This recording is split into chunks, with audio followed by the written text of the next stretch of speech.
എൻ്റെ നാട്ടിലുള്ള ഒരു കായലാട്ടത്. ചെറുപ്പത്തിൽ നമ്മൾ ഇങ്ങോട്ടൊക്കെ ഇറങ്ങിയിരുന്നു. ഇപ്പോൾ കുറേ വർഷങ്ങൾക്ക് ശേഷം ഇറങ്ങുകയാണ്. ഇവിടെ താമരക്കുളം, താമരപ്പാടം ഒക്കെ വിറ്റിട്ട് പിന്നെ ഇവിടെ മത്സ്യകൃഷി ഉണ്ട്. നല്ല രസമായിട്ട് ഇതിലൂടെ റോഡ് പോയിട്ട് ഇങ്ങനെ നടക്കാൻ ഇതൊക്കെ ചെറിയ ഒരു വരമ്പ് മാത്രമാണ് ഇവിടെ കണ്ടായിരുന്നത്. കണ്ട മത്സ്യകൃഷി ഇതിനാണ് ആ ഓളം. നല്ല കുണ്ടുള്ളൊരു കുളമാണ്.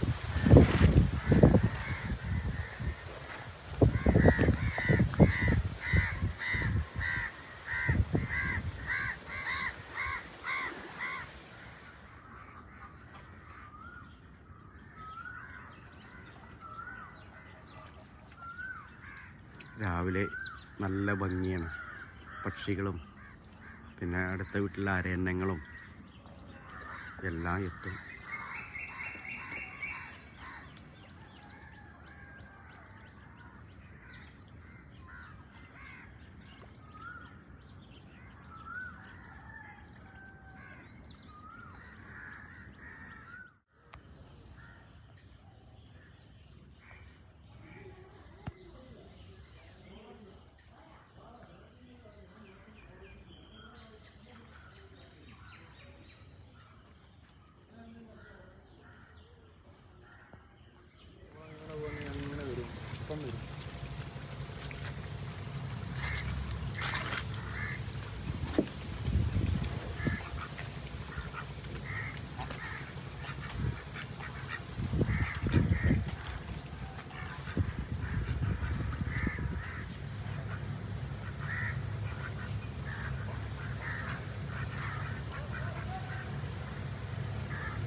ഉക്കോള് നല്ല മീൻ ഉണ്ടാവും കേട്ടോ. അപ്പോൾ ഏകദേശം ഒരു 40% കായലിലെ വെള്ളം വറ്റി തുടങ്ങി.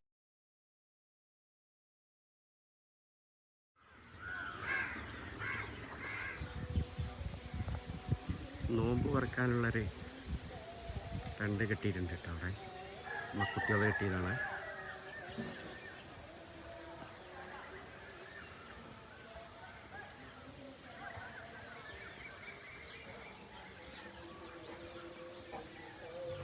കൊക്ക് നല്ല മീനൊക്കെ ഇട്ടിട്ടുണ്ടാവും.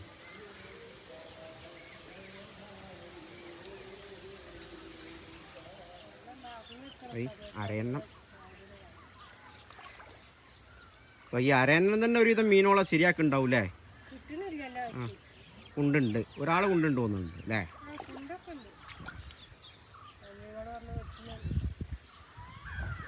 പക്ഷെ 2000 കുഞ്ഞോളൊട്ടാണ് ഇതിൽ പറഞ്ഞു മീനിൻ്റെ കുട്ടികളെ, അനാബസിൻ്റെ. അപ്പോൾ ഇവിടെ പെരുകിയിട്ട് എങ്ങനെയാലോ ഒരു 10,000 ഉണ്ടാവും. ഇവൻ നീന്തി പോയിട്ട് ഒന്നും കിട്ടിയില്ല. നീന്തി നോക്കി കുറേ കിട്ടിയില്ല, സാധനം കിട്ടിയില്ല.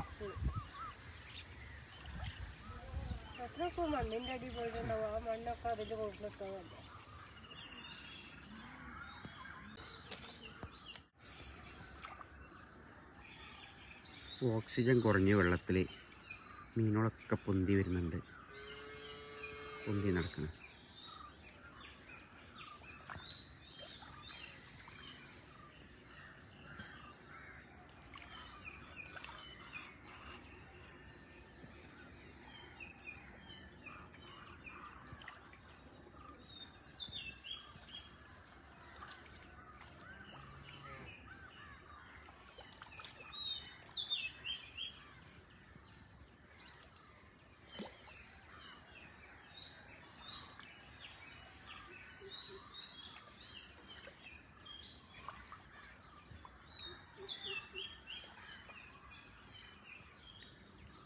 അനാബസാണ്. ഒക്കെ വരി വരിയായിട്ട് ഇങ്ങനെ നടക്കുന്നത്. ഇത് അപ്പുറത്തേക്ക് എങ്ങനെ ചാടാൻ വിചാരിച്ചാലും അങ്ങനെ തന്നെയാണ്. ഒരാളാണ് ചാടി അതിൻ്റെ പിന്നാലെ എല്ലാവരും കൂടി ചാടും. ഇനിയിപ്പോൾ ഒരേ ദിവസം കരയ്ക്ക് കയറി കിടന്നാലും വെള്ളമില്ലാത്തടത്ത് കിടന്നാലും ഇതങ്ങനെ ചാവൊന്നുമില്ല ഈ മീൻ. വെള്ളമില്ലാത്തടത്ത് കൂടി ഇങ്ങനെ നീന്തി കാരണം ഉഴുന്ന് അത് അപ്പുറത്തെ കണ്ടത്തേക്ക് പോകും. വെള്ളമൊന്നും വേണമെന്നില്ല. ഒരു ചളീൻ്റെ ഒരു പൊടി കിട്ടിയാൽ മതി, അതിൻ്റെ ഉള്ളിൽ കൂടെ പോകും.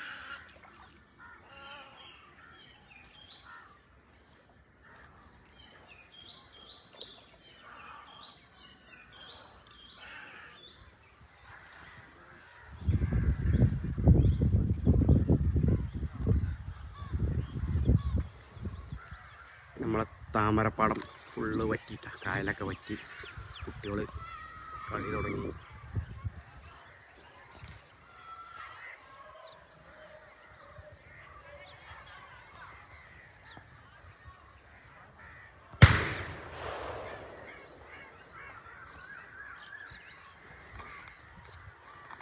ഇവിടെ ഒരു ചെറിയ കുളമുണ്ട്. ആ കുളത്തിലാണ് ഇപ്പോൾ ഈ താമര വിരിഞ്ഞേക്കുന്നത്.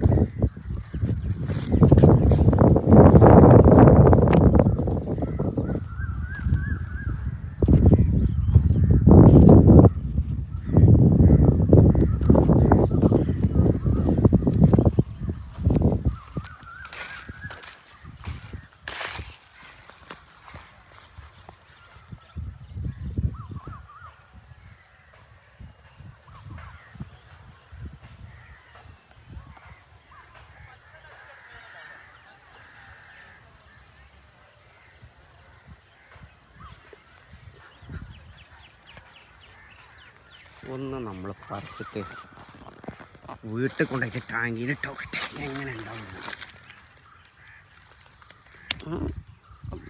മുട്ട കിട്ടണുള്ളൂ കേട്ടോ. താമരേൻ്റെ ഇതാണ് കിട്ടേണ്ടത്. മുട്ട വേണ്ട.